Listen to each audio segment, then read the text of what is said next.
Hello friends, स्वागत है आपका आपके अपने यूट्यूब चैनल जीके टेक में। तो फ्रेंड्स, आज हम कवर करेंगे 7 फरवरी का करंट अफेयर का क्वेश्चन, ठीक है, जो काफ़ी इंपॉर्टेंट क्वेश्चन है आपके हर एग्ज़ाम के लिए। तो जो भी मित्रगण चैनल को देख रहे हैं वो चैनल को ज़रूर सब्सक्राइब कर लें और बेल आइकन को ज़रूर ऑन कर दें, ताकि जिससे मैं कोई भी वीडियो डालूँ तो उसका नोटिफिकेशन आप तक सबसे पहले पहुँच जाए, ठीक है। तो चलिए बिना देरी के आज का पहला क्वेश्चन स्टार्ट करते हैं। देखिए, पहला क्वेश्चन है, हाल ही में किसे वायुसेना मुख्यालय में महानिदेशक के रूप में नियुक्त किया गया है? तो इसका राइट आंसर ऑप्शन बी हो जाएगा जीएस बेदी को, ठीक है। जीएस बेदी को वायुसेना मुख्यालय में महानिदेशक के पद पर नियुक्त किया गया है। तो याद रखना है आपको, इम्पोर्टेंट क्वेश्चन है। देखिए, एयर मार्शल जीएस बेदी ने वायुसेना मुख्यालय में महानिदेशक के रूप में प्रभार लिया है। उन्हें 1 फरवरी 2021 को नियुक्त किया गया था। उन्होंने भारतीय वायुसेना में विभिन्न महत्वपूर्ण पदों पर काम किया है। उन्होंने भारतीय उच्चायोग लंदन में वायु सलाहकार के रूप में भी कार्य किया है। उन्होंने 2010 में विशिष्ट सेवा पदक और 26 जनवरी 2020 को अति विशिष्ट सेवा पदक प्राप्त किया है। तो इम्पोर्टेंट टॉपिक है, याद रखिए भी। हाल ही में किस प्रसिद्ध इतिहासकार का 81 वर्ष की उम्र में निधन हो गया है? तो इसका राइट आंसर ऑप्शन ए हो जाएगा द्विजेंद्र नारायण झा का, ठीक है। देखिए, प्रसिद्ध इतिहासकार प्रोफेसर द्विजेंद्र नारायण झा का 4 फरवरी 2021 को निधन हो गया। दिल्ली यूनिवर्सिटी में इतिहास विभाग में चेयरमैन रहे प्रोफेसर डीएन झा को प्राचीन इतिहास और मध्यकालीन भारत पर विशेषज्ञता हासिल थी। डीएन झा ने बीए ऑनर्स की पढ़ाई कलकत्ता विश्वविद्यालय से की थी। इसके बाद उन्होंने पटना यूनिवर्सिटी से इतिहास में एमए किया था। डीएन झा ने राम मंदिर विवाद को लेकर भी एक रिसर्च की थी, जिसमें उन्होंने मस्जिद के नीचे मंदिर होने की बात को नकारा था।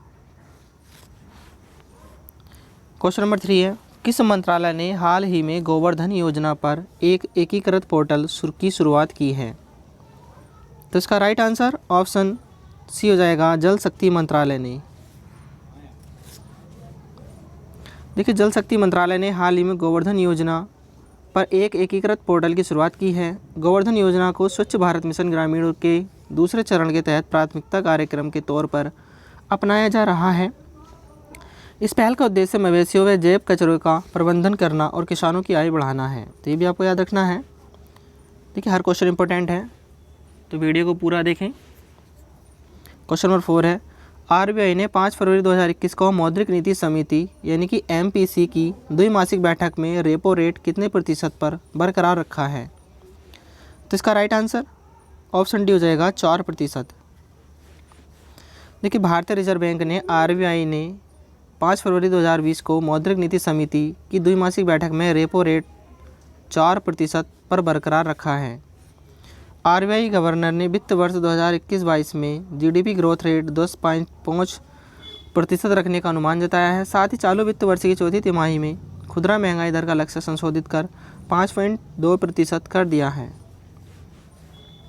क्वेश्चन नंबर 5 देखेंगे, हाल ही में किस देश ने परमाणु क्षमता से लैस सतह पर मार करने वाली बैलिस्टिक मिसाइल गजनवी का सफल परीक्षण किया? तो इसका राइट आंसर ऑप्शन बी हो जाएगा पाकिस्तान ने।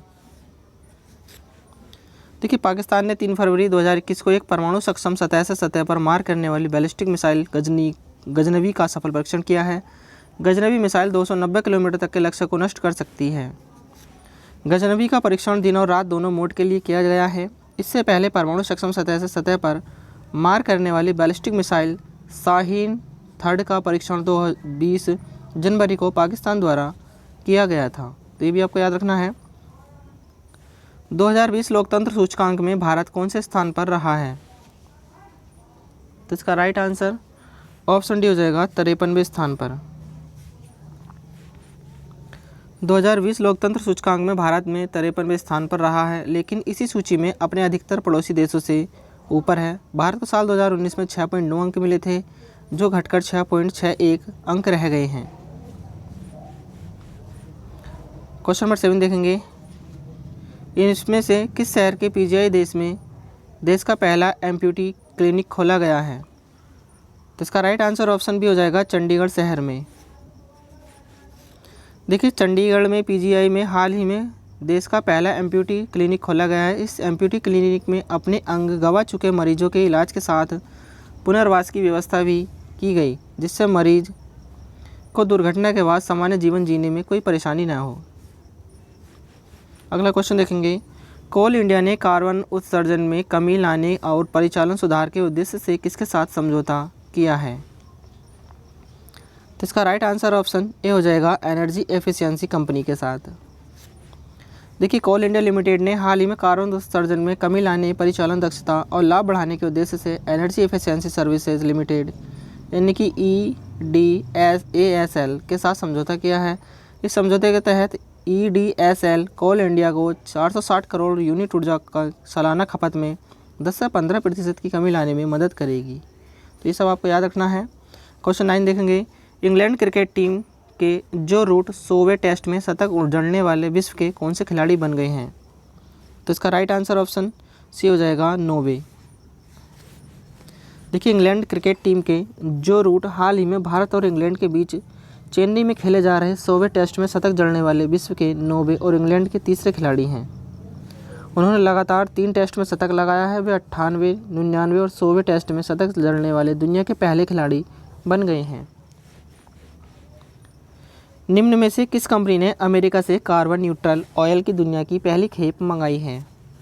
तो इसका राइट आंसर ऑप्शन बी हो जाएगा, रिलायंस कंपनी ने। देखिए, रिलायंस कंपनी ने हाल ही में अमेरिका से कार्बन न्यूट्रल ऑयल की दुनिया की पहली खेप मंगाई है। रिलायंस कंपनी वर्ष 2035 तक शुद्ध शून्य कार्बन कंपनी बनना चाहती है। रिलायंस कंपनी गुजरात के जामनगर में प्रति वर्ष 68.2 मिलियन टन की क्षमता के साथ विश्व का सबसे बड़ा एकल स्थान तेल शोधन परिसर संचालित करती है। क्वेश्चन नंबर अगला देखेंगे, भारत और किस देश के बीच अक्षय ऊर्जा के क्षेत्र में संयुक्त कार्य समूह की पहली वर्चुअल बैठक हुई है? तो इसका राइट आंसर ऑप्शन डी हो जाएगा, बहरीन के साथ। देखिए, भारत और बहरीन के बीच हाल ही में अक्षय ऊर्जा के क्षेत्र में संयुक्त कार्य समूह की पहली वर्चुअल बैठक हुई है, जबकि इससे पहले जुलाई 2018 में दोनों देशों के बीच अक्षय ऊर्जा के क्षेत्र में द्विपक्षीय सहयोग को बढ़ावा देने के लिए समझौता हुआ था। क्वेश्चन 12 देखेंगे, भारतीय रेलवे की वह इकाई जिसके द्वारा इलेक्ट्रिक इंजनों की ब्रांडिंग प्रारंभ की गई? तो इसका राइट आंसर ऑप्शन ए हो जाएगा, पश्चिमी रेलवे। देखिए, हाल ही में भारतीय रेलवे की पश्चिमी रेलवे इकाई द्वारा अपने इलेक्ट्रिक इंजनों की ब्रांडिंग कर अतिरिक्त राजस्व अर्जित करने की व्यवस्था प्रारंभ की गई। इससे रेलवे को 1.5 करोड़ रुपये का अतिरिक्त राजस्व अर्जित करने में मदद मिलेगी। इस व्यवस्था के तहत पश्चिमी रेलवे के इंजनों पर उत्पाद की विज्ञापन प्रदर्शित किए जाएंगे। क्वेश्चन 13 देखेंगे, वह राज्य सरकार जिसके द्वारा पुसुपु कुमकुमा पेंशन कल्याण योजना का संचालन किया जा रहा है? तो इसका राइट आंसर ऑप्शन ए हो जाएगा, आंध्र प्रदेश राज्य द्वारा। देखिए, आंध्र प्रदेश सरकार द्वारा महिला स्वयं सहायता समूह के लिए पुसुपु कुमकुमा पेंशन कल्याण योजना का संचालन किया जा रहा है, जिसे ग्रामीण क्षेत्र में महिलाओं के विकास के रूप में जाना जाता है। इस योजना के तहत प्रत्येक महिला स्वयं सहायता समूह को 3 किसानों को 10,000 रुपये और 1 स्मार्टफोन का वितरण किया जाएगा। हमें ध्यान देना चाहिए कि यह योजना राज्य में महिला सशक्तिकरण की दिशा में एक परम कल्याणकारी योजना के रूप में स्थापित की जा रही है।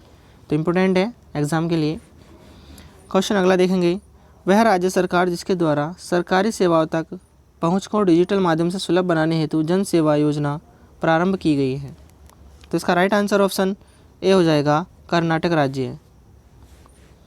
देखिए, फरवरी 2021 को कर्नाटक राज्य सरकार द्वारा सरकारी सेवाओं तक नागरिकों की पहुंच को आसान बनाने और डिजिटल प्रौद्योगिकी का बेहतर उपयोग करने हेतु जन सेवा योजना का प्रारंभ की गई है। इस योजना का मोबाइल सेवा 08044554455 के माध्यम से भी संचालित किया जा सकता है। ठीक है, वर्तमान समय में नागरिकों को हेल्थ राशन कार्ड, विवाह पंजीकरण प्रमाण पत्र और पहचान पत्र जैसी सुविधाएं जन सेवा योजना के माध्यम से उपलब्ध कराई जाएंगी। देखिए, क्वेश्चन नंबर 15 देखेंगे, लास्ट क्वेश्चन इस वीडियो का। मुंबई नेचुरल हिस्ट्री सोसाइटी द्वारा चिल्का झील पर स्थापित पहला क्षेत्रीय केंद्र है? तो इसका राइट आंसर ऑप्शन ए हो जाएगा, एविफोना वेधशाला। ठीक है, देखिए, भारत के प्रमुख एवियन शोध संस्थानों में से एक बॉम्बे नेचुरल हिस्ट्री रिसोर्सेज यानी कि BNHS चिल्का झील एशिया के सबसे बड़े खारे पानी की झील है ये। ठीक है, ओडिशा के पास वेटलैंड रिसर्च एवं ट्रेनिंग सेंटर के परिसर में अपना पहला क्षेत्रीय केंद्र एविफोना वेधशाला शुरू कर देगा। इस प्रयोगशाला की स्थापना का मुख्य उद्देश्य नलवाड़ पक्षी अभ्यारण्य की निगरानी करके एवियन रोग पर अनुसंधान करना है। तो फ्रेंड्स, आज के लिए बस इतना ही। वीडियो अच्छी लगी तो वीडियो को लाइक कर दें और चैनल को सब्सक्राइब कर दें। चलिए मिलते हैं नेक्स्ट वीडियो में, तब तक के लिए धन्यवाद।